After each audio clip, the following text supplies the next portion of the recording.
I've said many times that if you get to be 65 or 70 and later, and the people that you want to have love you actually do love you, you're a success. I've never seen anybody that reaches that age. I mean, I'm not talking about somebody that's in extreme poverty or pain or something, but I've never seen anybody that, if they have a lot of people that love them, that is other than happy. And I've seen some very, very wealthy people that they give testimonial dinners to and name schools after and everything. Nobody loves them. By far the best investment you can make is in yourself. I mean, for example, communication skills. I tell the students that come that they're going to graduate schools and business, and they're learning all these complicated formulas and all that. If they just learn to communicate better, both in writing and in person, they increase their value at least 50%. And, I mean, if you can't communicate, somebody says, it's like winking at a girl in the dark. Nothing happens, basically. And you have to be able to get forth your ideas, and that's relatively easy. I did it myself with the Dale Carnegie course. Some people wish I'd taken a shorter course now in terms of my talking later on, but it's just hugely important. And if you invest in yourself, nobody can take it away from you. I mean, the second thing, which I'll get a certain criticism for not living it, but I do tell those students, that if I gave you a car and it'd be the only car you get the rest of your life, you take care of it like you can't believe. Any scratch, you'd fix that moment. You'd read the owner's manual. You keep a garage and do all these things, and you get exactly one mind and one body in this world. And you can't start taking care of it when you're 50. By that time, you'll have rusted out if you haven't done anything. So you should really make sure that you just remember that you just got one mind and body to get through life with and to do the most with it. Well, life advice is, the most important thing, aside from the things I've talked about already, is really who you associate with. You want to associate with people that are better than you are. I mean, basically, you'll go in the direction of the people that you associate with, and you want to have the right heroes. You want people, if you want to emulate somebody, you better pick very carefully who you want to emulate.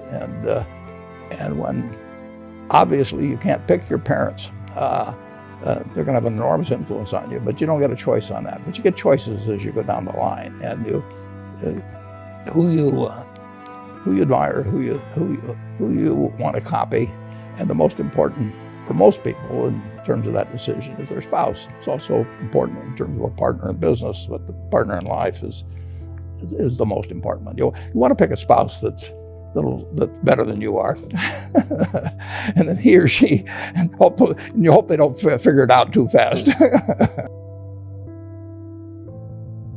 Now at 86, I mean, I've seen a lot of people that have gotten older, and I've never seen anybody that is 70 or pick an age who felt good about their children that felt bad about their life. In all my experience, I've seen plenty of people with lots of money where it hasn't worked out well in the family. They didn't feel good about their children. Or the children didn't feel good about them. I mean, but whichever way. I mean, but they failed at the most important teaching job they had in personal relationship. And sometimes it happens for extraneous reasons, but I really have never met anybody, regardless of their economic circumstances, who felt their life was a failure. I knew one fellow was extraordinarily rich.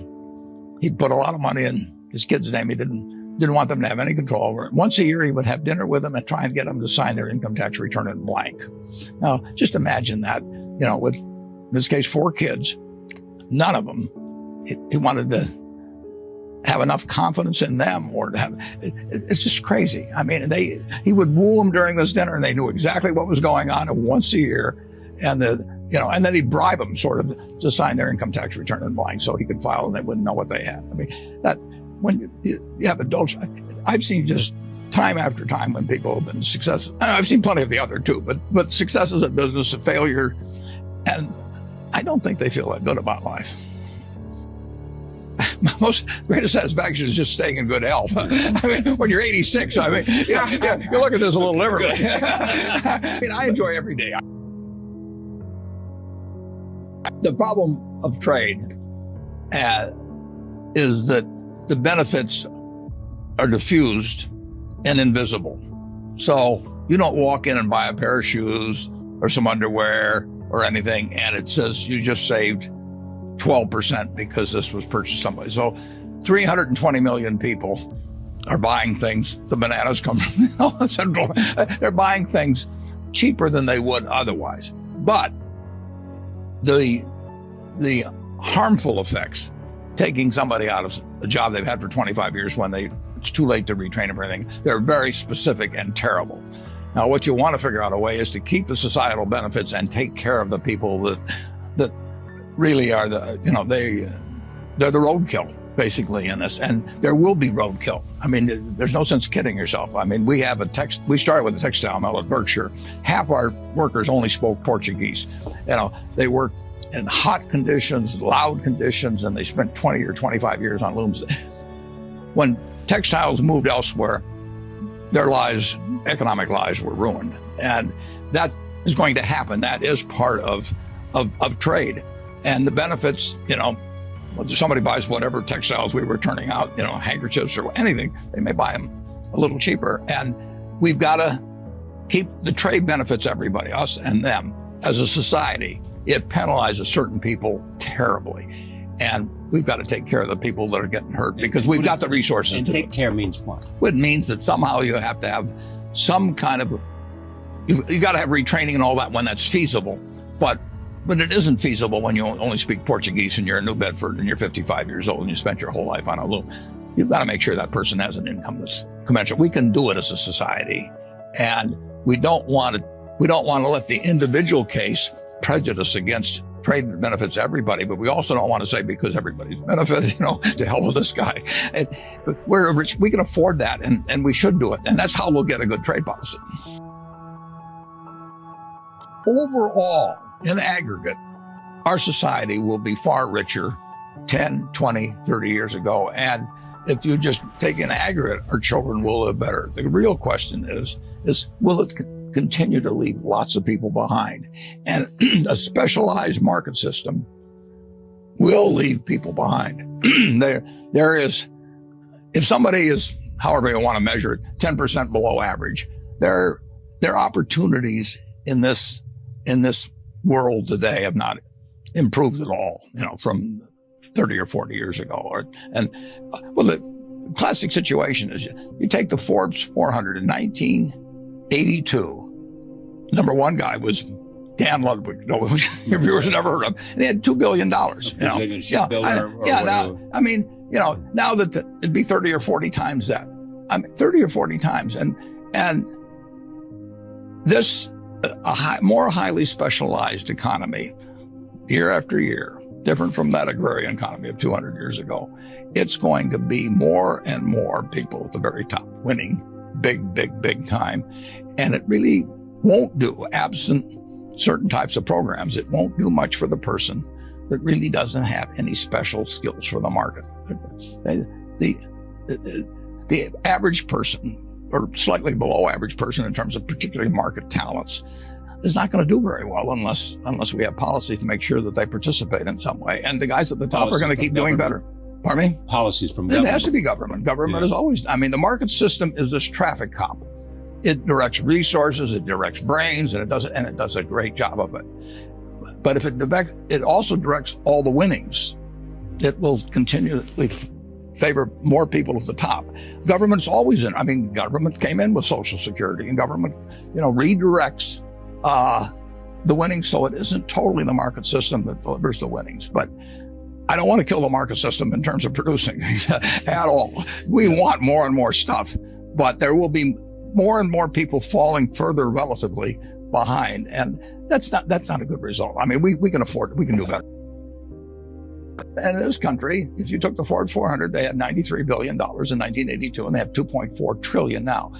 25 times as much, not exactly the same people, but take the 400, 25 times as much as 35 years ago.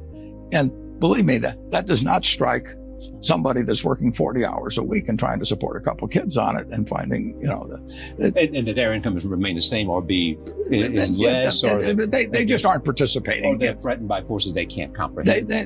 They can't.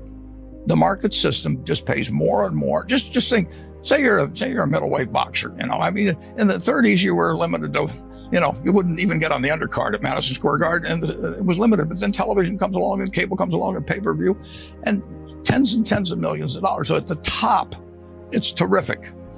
But if you're the 45th best middleweight in the country, it's pretty much the same as it used to be in the 30s. So the spread gets wider.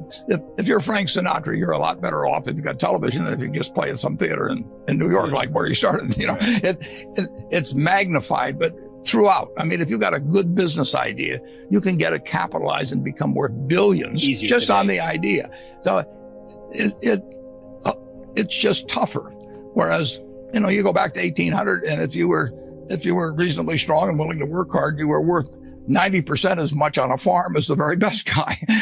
It just, the differential, and it'll keep widening. The market system will push it in that direction. But government is there to. What would you change if you could? Well, I would change the earned income tax credit big time. Yeah. I am where I am. Not by myself at all. I mean, there's 320 million Americans out there, and there's a lot of crosses over at Normandy and everything else, I benefit enormously by having come along when I came along and where I came along. And some people did, and some people didn't. And there's nothing wrong with a market system that rewards anybody that makes life better for millions of people. They want to get enormously rewarded, but you got to take care of the people that just don't fit well into that particular niche. I mean, if this country paid off based on athletic ability, I mean, I could study 8 hours a day and have all these going, and I'm still gonna, I'll get in the ring or something like that, and 10 seconds later I'm on my back, So the talents that get rewarded in the market system are important because they bring us more of the goods and services that the country wants, and they make all kinds of improvements in how we live. Just incredible. But they leave people behind, and it won't be solved simply by education. A 2% growth rate, if we have a little less than 1% population growth, which we probably will, in one generation, 25 years now, people have kids a little later, will add 19,000 per capita, family of four, 76,000 to real GDP. So there will be family of four, on average, there would be 76,000 more stuff per family of four in one generation. I mean, we are going to have more, and the goose is going to keep laying more golden eggs. I mean, and we've got a wonderful system.